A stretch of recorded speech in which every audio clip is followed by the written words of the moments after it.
Hello everybody! Today we are doing a concept to shoot walkthrough and we're going to look at how to turn all of these scrambly doodles of an idea into an actual photo shoot. So go grab something they drank in the 60s, let's go! Before I started this, I have to admit that I'd actually never heard of the musical Made in Dagenham ever, so my introduction to it was through my sister, who was assistant directing it. Say that 3 times fast. Assistant, no, I can't. And we all know I love would you photograph this, or can you paint this for me, and I go straight into this focus mode and get those ideas churning. So first things first, the overview. Now I didn't want any spoilers and there won't be any in this video, so I kind of shot myself in the foot there, because obviously you need to know the characters and the vibe and the general storyline of what you're shooting, otherwise the tone's going to be really weird. Like, I'm thinking Adam's family in pastels at the seaside, or like Calamity Jane, but we shoot it in a supermarket. And actually those sound kind of cool if you're going for the whole confusion and rage in the comment section. So I'm absolutely thrilled to find out that it's an outdoor shoot at a factory. There's so much room for activity and just bouncing ideas around, and I don't mind an indoor shoot with the set, but there's something really cool about taking it onto location, and it looks really cool in the photos. When we're watching theatre, we get transported into this world over this couple of hours that we're watching them. But when we see a photo on social media, we get about 0.5 seconds, possibly less. So the idea needs to land and to tell a story, and it needs to leave you wanting more in that 0.25 seconds, which is why I went really hard on the planning. I asked Laura 1,000,001 questions about the relationships between the characters and their arcs and their motivations, and I started visualising how to convey this in the photos, planning the shoot. So I decided to split the shoot into 3 main sections. So we've got principal characters, group shots and mini group shots. And it was really helpful to know who was going to be there on the day so that I could work out the shot list. I've got to run that thing like a well-oiled machine, or we end up running over time and people get hungry, and I get hungry, and when I get hungry, I get hungry.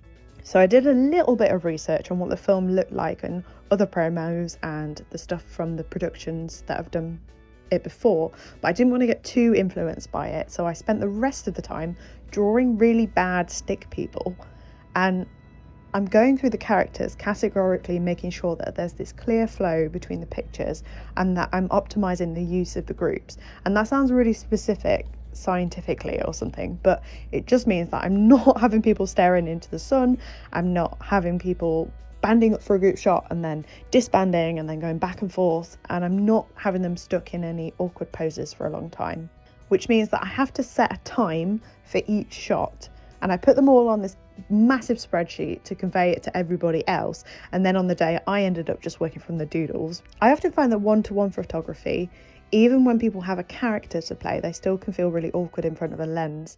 And personally, I turn into a wiggly worm and I forget how to stand and what to do with my arms. So I like to give people a task or something to hold a lot of the time as well.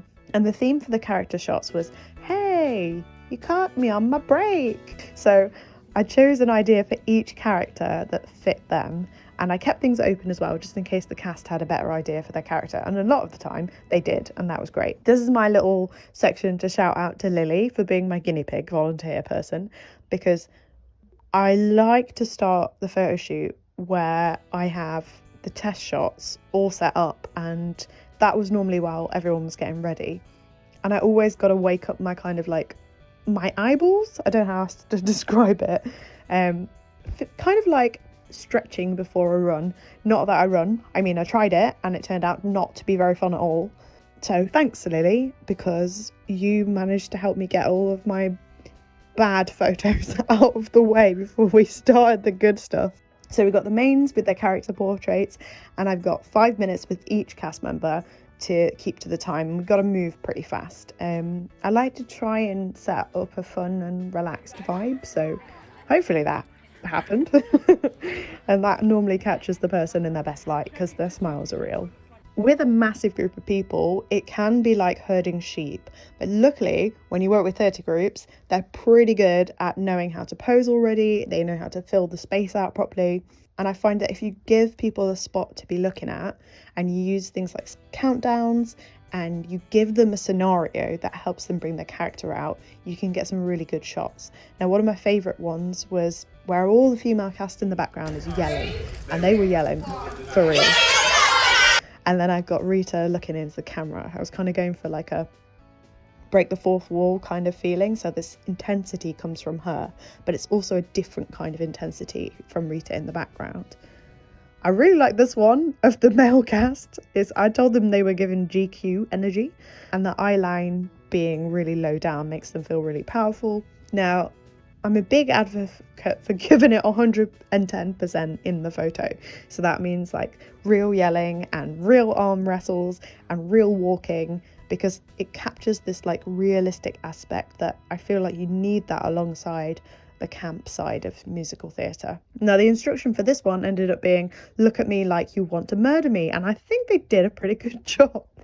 Basically, I'm really looking forward to watching this show because, wow, Leo's usually puts on a cracker of a performance. But I'm really looking forward to the characters coming to life for me. And I want to see if those ideas fit from what I'd done in the shoot.